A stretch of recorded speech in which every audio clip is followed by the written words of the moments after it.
followers on top. How's it going, people? Welcome to the locker room. Fantastic. We are back after a couple of weeks off. International break right there. Some members of the crew under the weather, including myself, but we are back and we have with us Mr. Ali G, Chelsea man, and the Arsenal man, Prof B, who's looking quite excited about what's coming on over the weekend, and we will get right into it after this.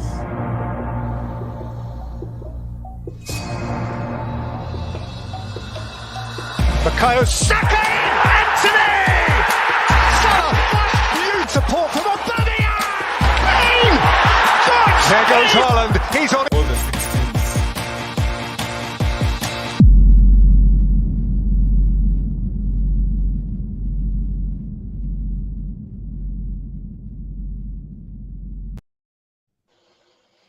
Big up, people just joining us. That was our intro. Welcome to the locker room, ladies and gentlemen. Feel free to hit the subscribe button. Feel free to hit the like button. Comment, like, share, all the shebang. And you are most welcome. You are most welcome to the show. And we will kick it off with, this time, instead of our usual review of the action, we're going to touch base with the returning games from the Premier League, from the top six, kicking it off with a preview of the North London Derby. Prof B, Aaron, your thoughts on the game? Arsenal welcoming Tottenham to the Emirates. Fantastic game. Notable injuries right there. We have for the Arsenal, the home team, Emil Smith-Rowe. We have, we see Kieran Tierney here. It's just a bit of a knock, but it has been rumored that Thomas Partey, Alexander Zinchenko, and Martin Odegaard will be returning to the lineup in what is a boost to the Arsenal, and we expect a cracker of the game. On the other side for Spurs, Dejan Kulusevski, injury, and Hugo Lloris also picked up an injury whilst on international duty, but the rest of the Spurs team is full strength. How do you think Mikel Arteta is going to line up versus Conte? Thank you, Matthew. Good evening, everyone. Welcome to the show. And it's the derby weekend. A couple of derbies coming up, and the North London Derby is one that is a discussion concerning the top four. First of all, a derby is a derby. I don't think the injuries can come into play at this stage.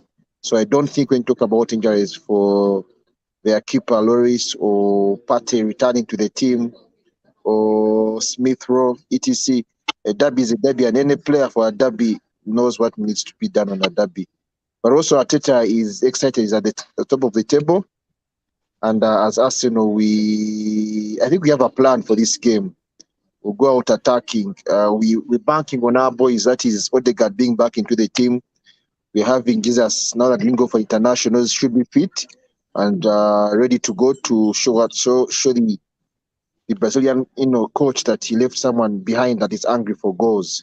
I'm certain Martinelli on the other wing also is ready to show what he is. And with Saka back, Saka had a good game. The last game, coming on as a substitute for England and causing a change, leading them to at least have a draw. So I'm sure they all have a point to prove. On the side of Spurs are known for their counter-attacks. And one of the weaknesses of the Arsenal team is conceding goals through counter-attacks, especially in the derby against Spurs. I think for us, Partey will be very important to this game. Any change from Partey being in the game is going to be a problem for the Arsenal. So rumor has it that he's trained today, and tomorrow will be in training. So Saturday should be available to play. So once again, we're excited about the derby. I don't think Spurs has anything in the game. With the Arsenal form to date, it will be a simple one. It will be probably a 3-1 win for the Arsenal. However, a derby is a derby. Thank you. Fantastic. Thanks, Aaron, for that submission. Ali G, you're of course taking a seat Hold on. You kicked off with laughter. What is the problem, Aliji? Brian Tuchel had the show on KFM and he said that all Arsenal fans are wishing they could play every day because of the form they have right now. And I can't agree. I can't dispute what he said. Seriously, everyone is envying every Arsenal fan. The form they are playing very impressive football. Me as a Chelsea fan, I'm very jealous. The way they go into the game, they fight until the end. If you remember the game against Manchester United, you could see that Arsenal played like they were defending champions. Like they were defending a trophy.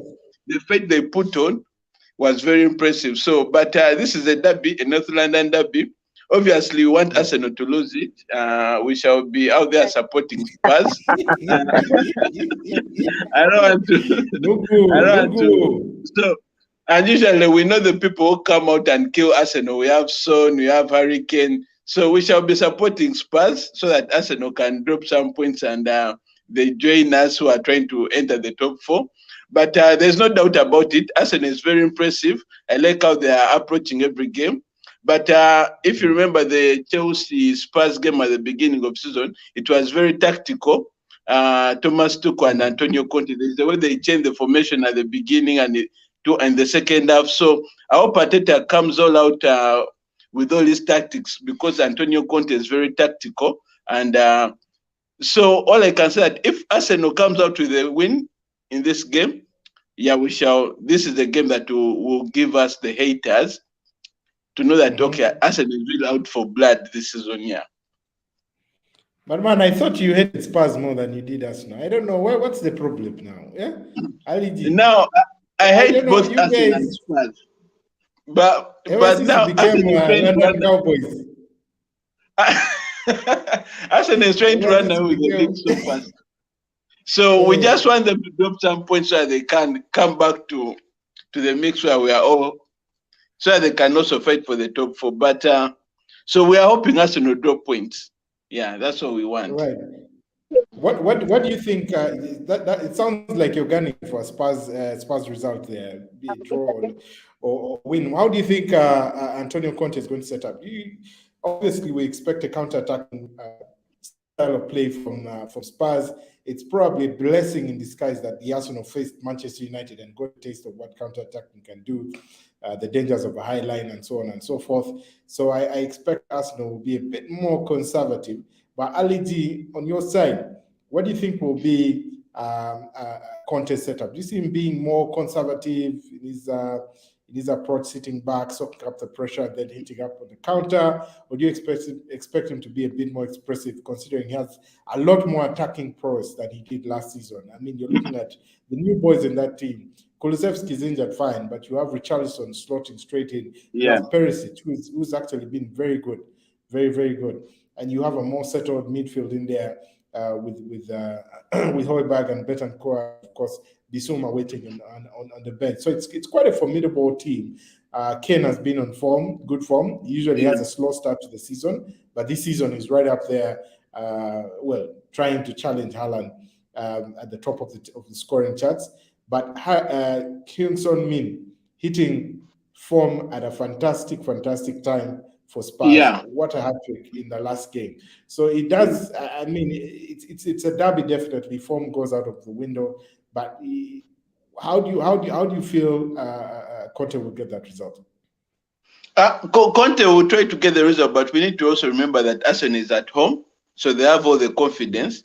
But then Spurs has a very good squad depth, and it has very many players who want to prove a point. They are all trying to fight to get into the first team.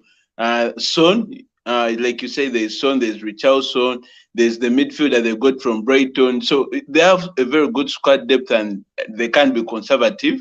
They want to prove a point. So there's no way Antonio Conte is going to sit back. They're going to go all out because it's a derby. It's going to be an interesting game.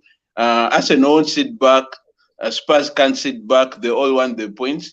So it's going to be an interesting game. But I didn't give you my prediction, but I think it will be 2-1 in favor of Spurs. So it will be an interesting game. Aaron, do you agree with that? 2-1 in favor of Spurs. I think the beauty about being on top of the table that you can't see what's happening down. So we don't know what's happening down when it comes to Chelsea and other teams. We are busy concentrating on the pitch and winning. However, just to make it clear, while Loris is sick and out of the team, plus Kolesevic, that's a plus for the Arsenal. And I can imagine that the counter-attack for Conte comes from some of the Loris starts their counter-attacks from the back with those long balls. Okay? But in this case, now that he's not in the game, I'm certain that we're going to nick it. As long as we hide the ball, Spurs will not have any hand in the game. And that's one of the things that we've been doing very well this season. You have the possession, which we can maintain, but also we have Jesus who can hunt and then hunt people down through his dribbles, etc. In my opinion, it's a walkover for the Arsenal, based on the fact that our home form is good. We are also having the winner's luck is on our side these days, save for the slight hiccup at Old Trafford, where we had everything against us. But minus that, I'm certain that Spurs is going to suffer. And in the first 10 minutes of that game, we will know the result.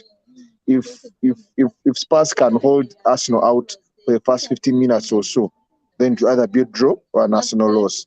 But if we have 1 or 2 goals coming in by the 10th minute, I don't think Spurs will be able to handle. That's my opinion. Yeah. But just remind us, we are the Arsenal. We don't know what's happening down, so we don't know who's below us. I'm aware that there are several derbies this weekend, one in Manchester, but that's none of our business. We'll focus on Spurs. We'll win our game, sit back, and then watch the space. Brilliant. And we have ideally a special guest coming in, a Man United fan, to give us some insight into the Manchester derby. Hopefully he does make it. But before that, Prof B, I like that you mentioned that you don't know what's happening down below us. And I'll turn our guns, or rather your Arsenal guns, to the Chelsea side. I mean, Chelsea is seated 7th at the moment, a game in hand, but they're on 10 points. Arsenal currently on 18 points. That's 8 points clear. So, Mr. Ali D, interesting times at the bridge right now. You guys gave Thomas Tuchel Chelsea Todd Bowley under the new consortium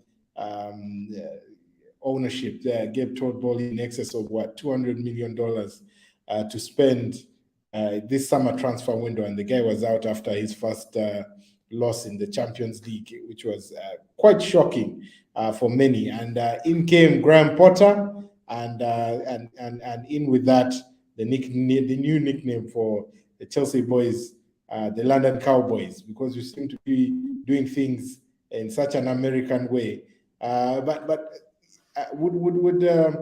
Would fans be right to say it is chaos at the bridge? Ali, how are you feeling about it? Is it just rooting Chelsea, obviously sticking with tradition, in line with changing a few things there? Is it the Chelsea way right there? Is it panic at the bridge or it's No. It's not panic at the bridge. I think every Chelsea fan knows that Chelsea is a very ambitious club. Unlike other London clubs which have settled to be kind of mediocre when it comes to winning some European trophies, Chelsea is very ambitious. That's why we are among the few elite clubs that have won every trophy available. We are in the class of the Bayerns, the old Manchester United, the Madrids. So it comes with the ambition of the club. So firing a manager because he hasn't, the reason he was performing, but like the owners say that they had different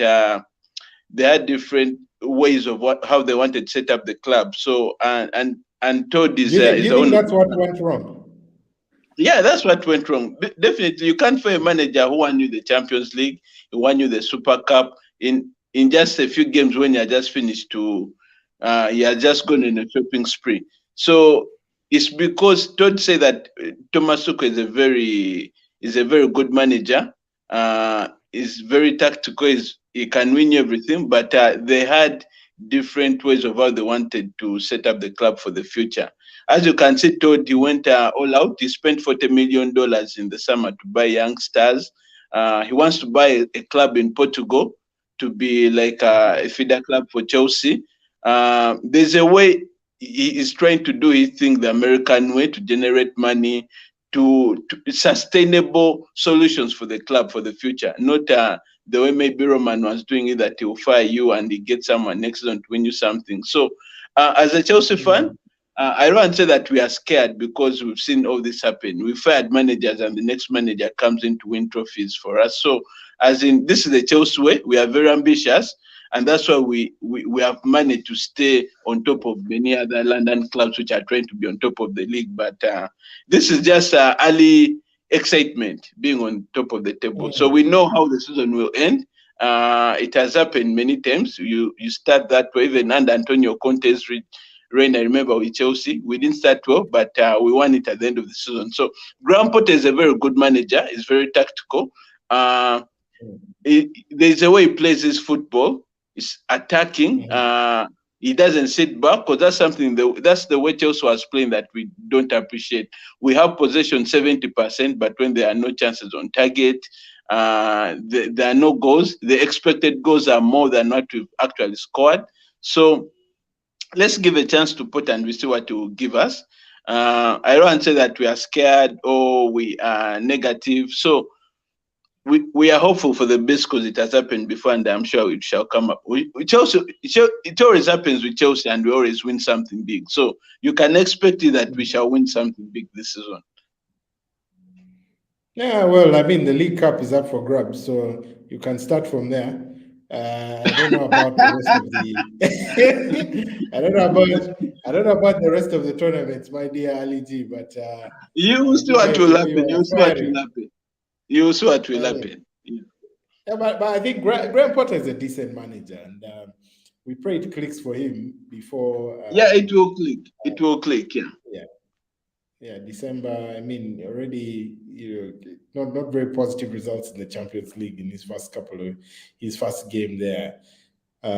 So we expect him to next week, after this round of weekend games, we expect him to get the sack, and then we wait for who else. We expect that. He will be given time to settle. Aaron, your take. I know you're itching to talk about Chelsea. Your take on the changes at Chelsea. Did that make sense for you?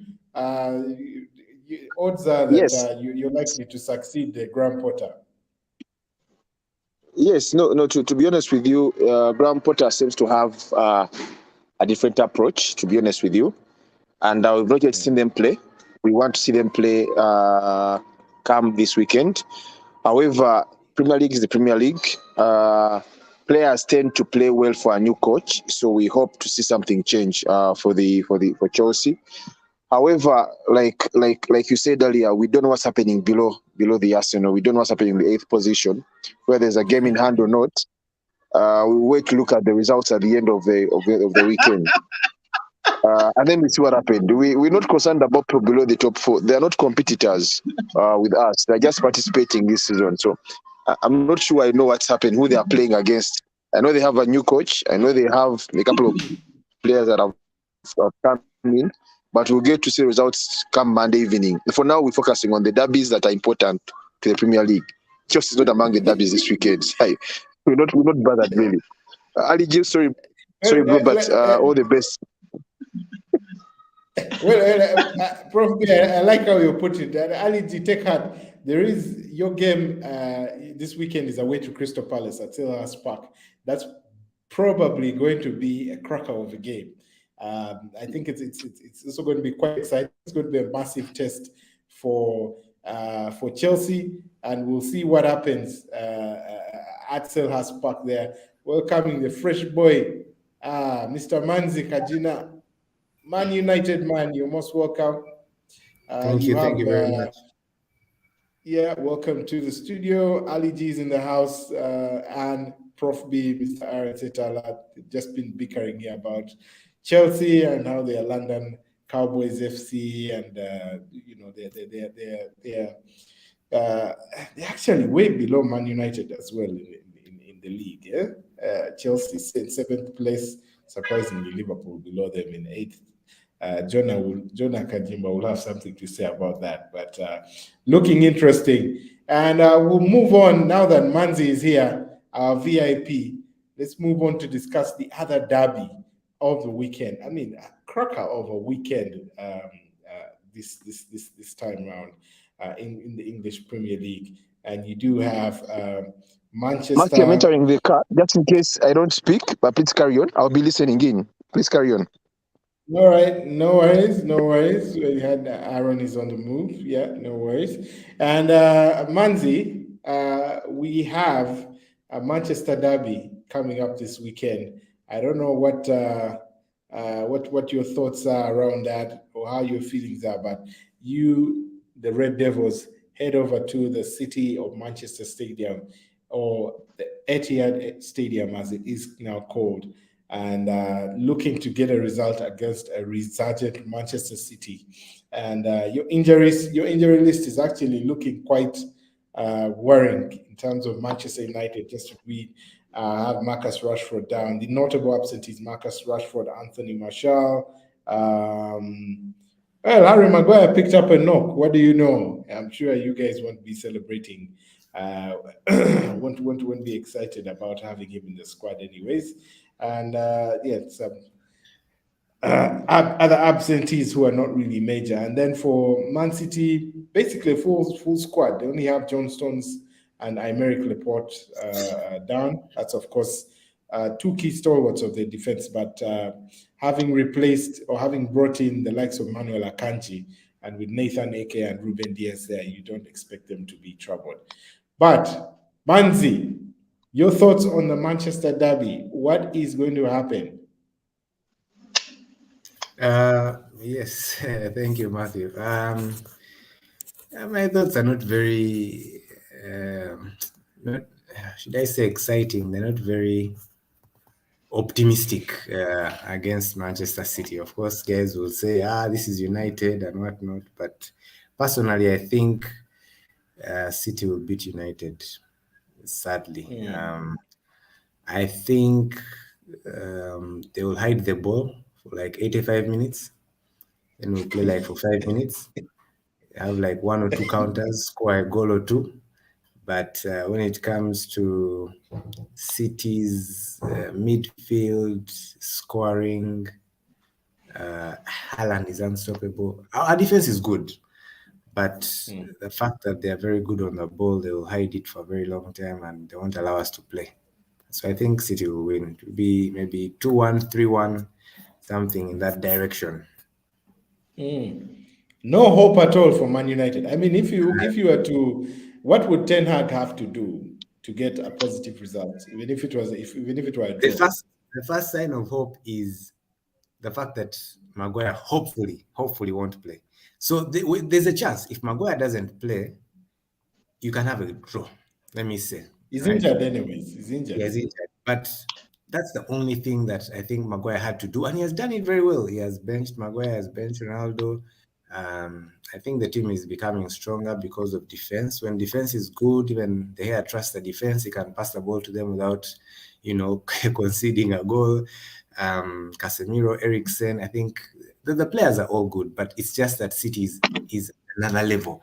If you're playing any other team, Liverpool, Arsenal, I think would be a comfortable win. But City is it's a bit further away from the rest of the clubs in the league. So it's not very easy for Ten Hag to get a positive result. If he gets it will be a shock. Yeah, the expected result is a City win. If we win, it will be a shock, to be honest. Ali G, your thoughts on that one? I mean, you don't see Manchester United, in impressive form. Looking at their last few results in the league, their last 5. Ideally, they've won their last 3 or 4 games in the league. Yeah.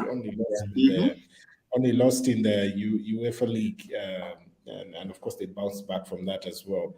So looking quite strong, and obviously positive result for them. The turning point many people forget was the victory against Liverpool. And they followed that up with a couple of wins before beating Arsenal at Old Trafford. So I would say United are silently going about their resurgence, and I still feel it is a derby, so it's form goes out the window, yes, but I do expect some fightiness there in that. What are your thoughts, Ali G, going into that match?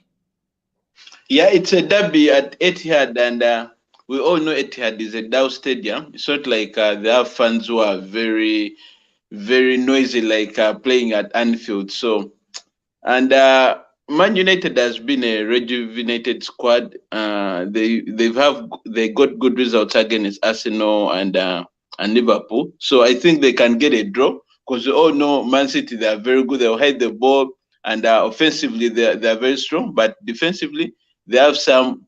They're not so perfect at the back, and Manu has those guys who are a bit good on the ball. Sancho will try in the absence of.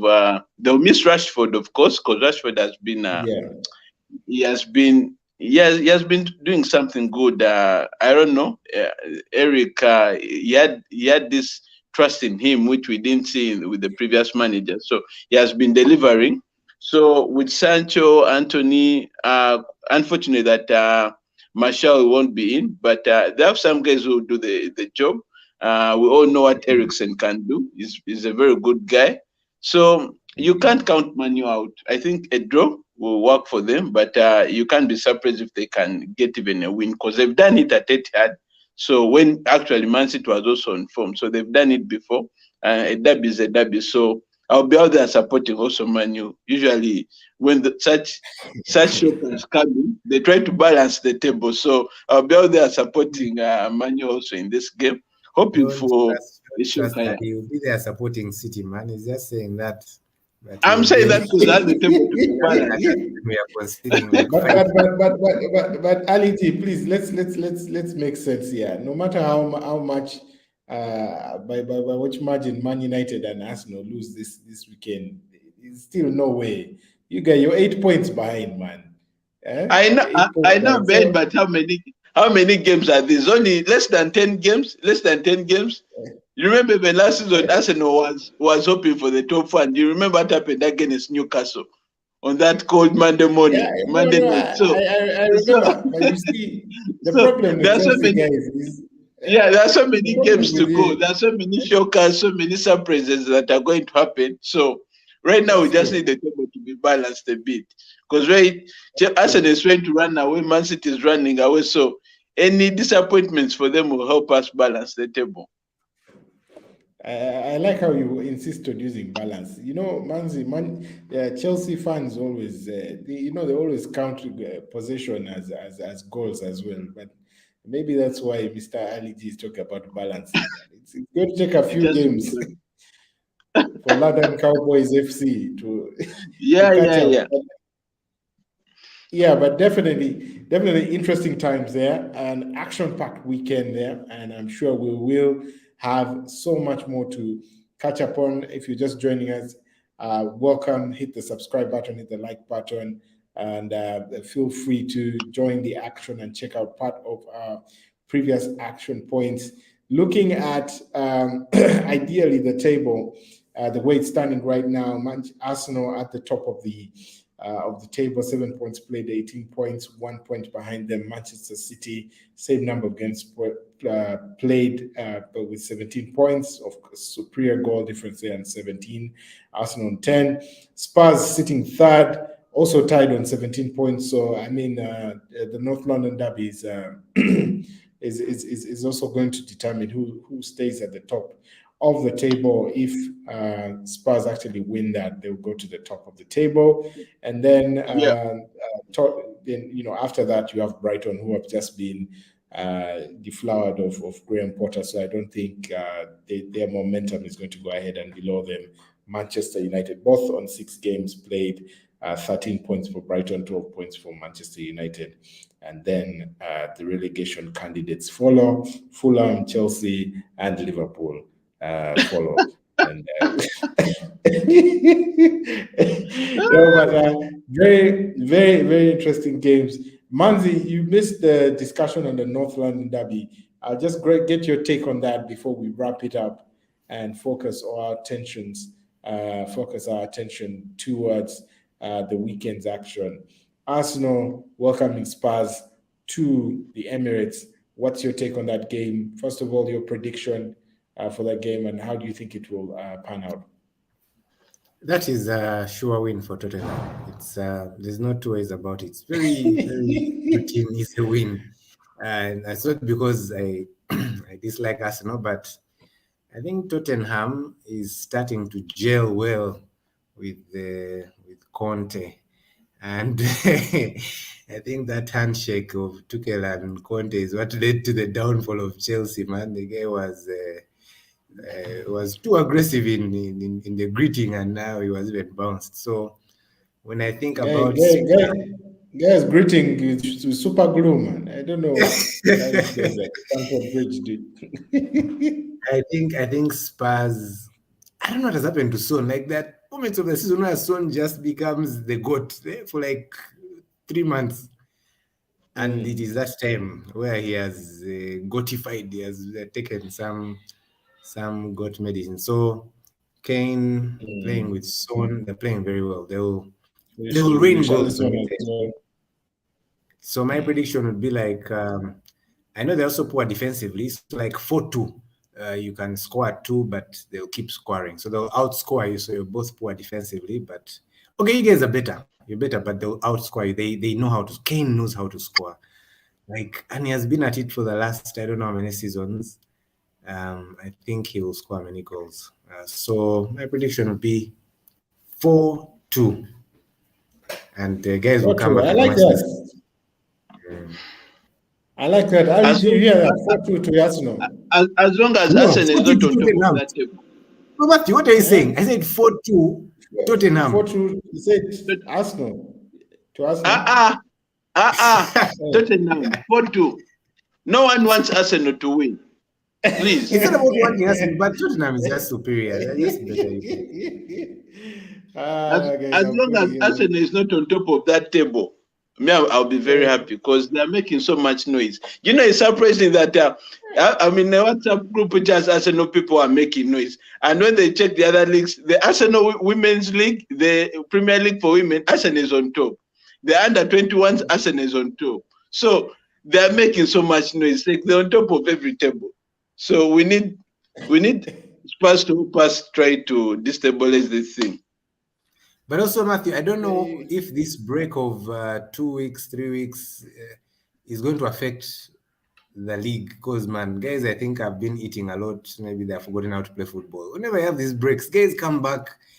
They are not in sync properly. Like, I think on training, they skip training. I think it's teams like... That's why I think City will seriously beat United. Because I think Pep, man, didn't allow you to rest. I think he was at their homes calling them for training. So it depends on which team has prepared well in this break.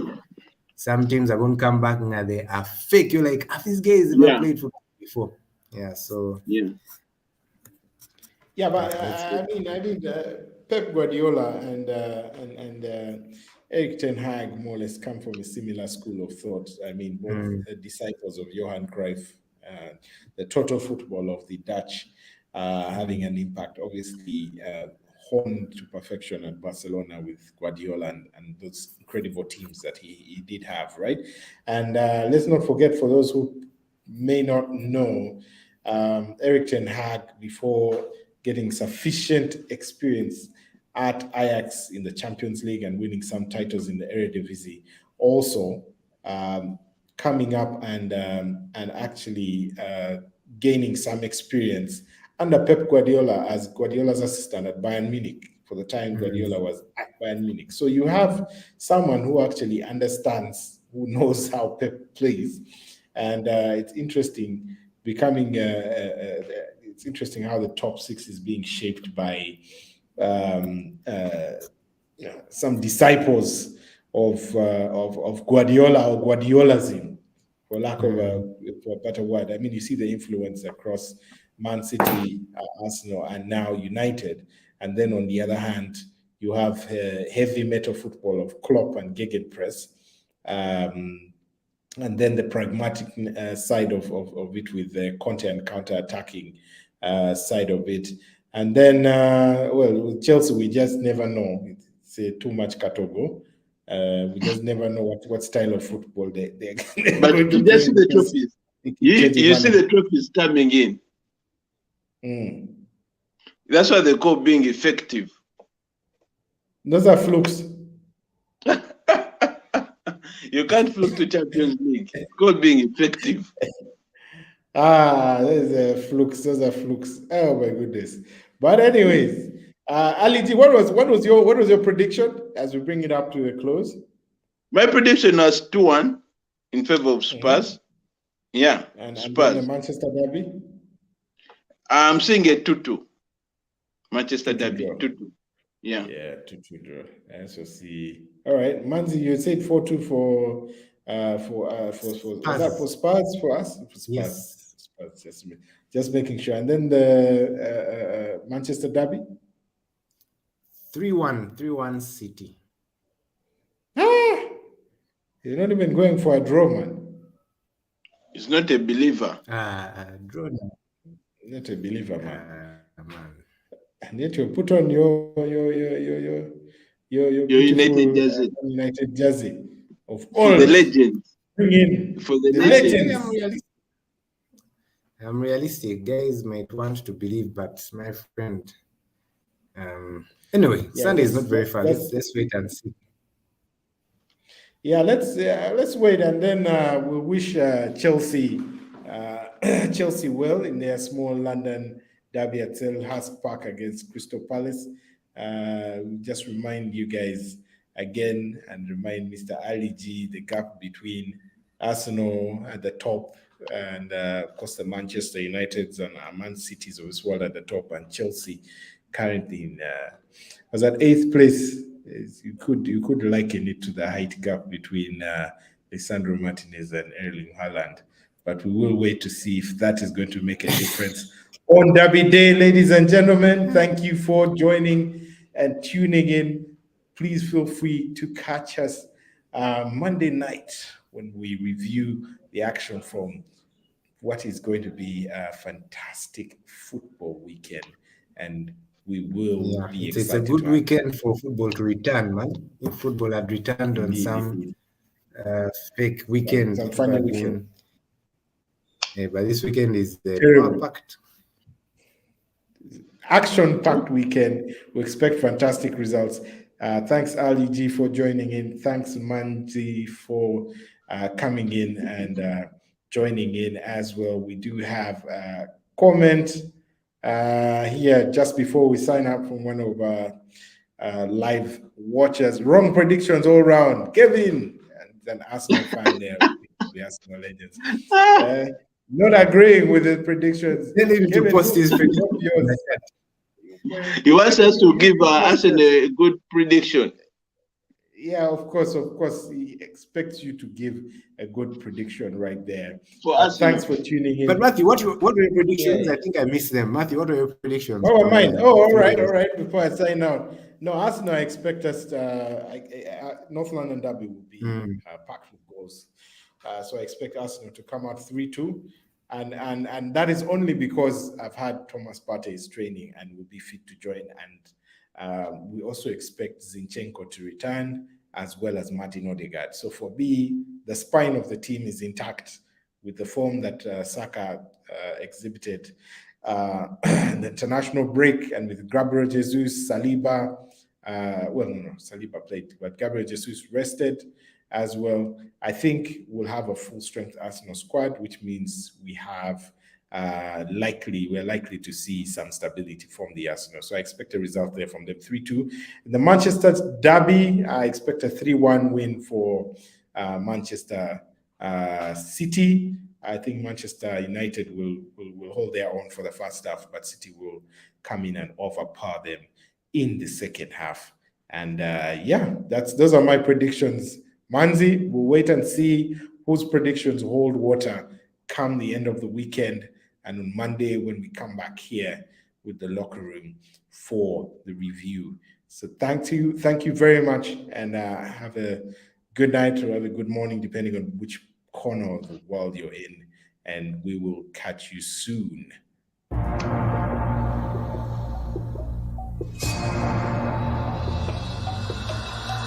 Bukayo Saka in! Anthony! Salah!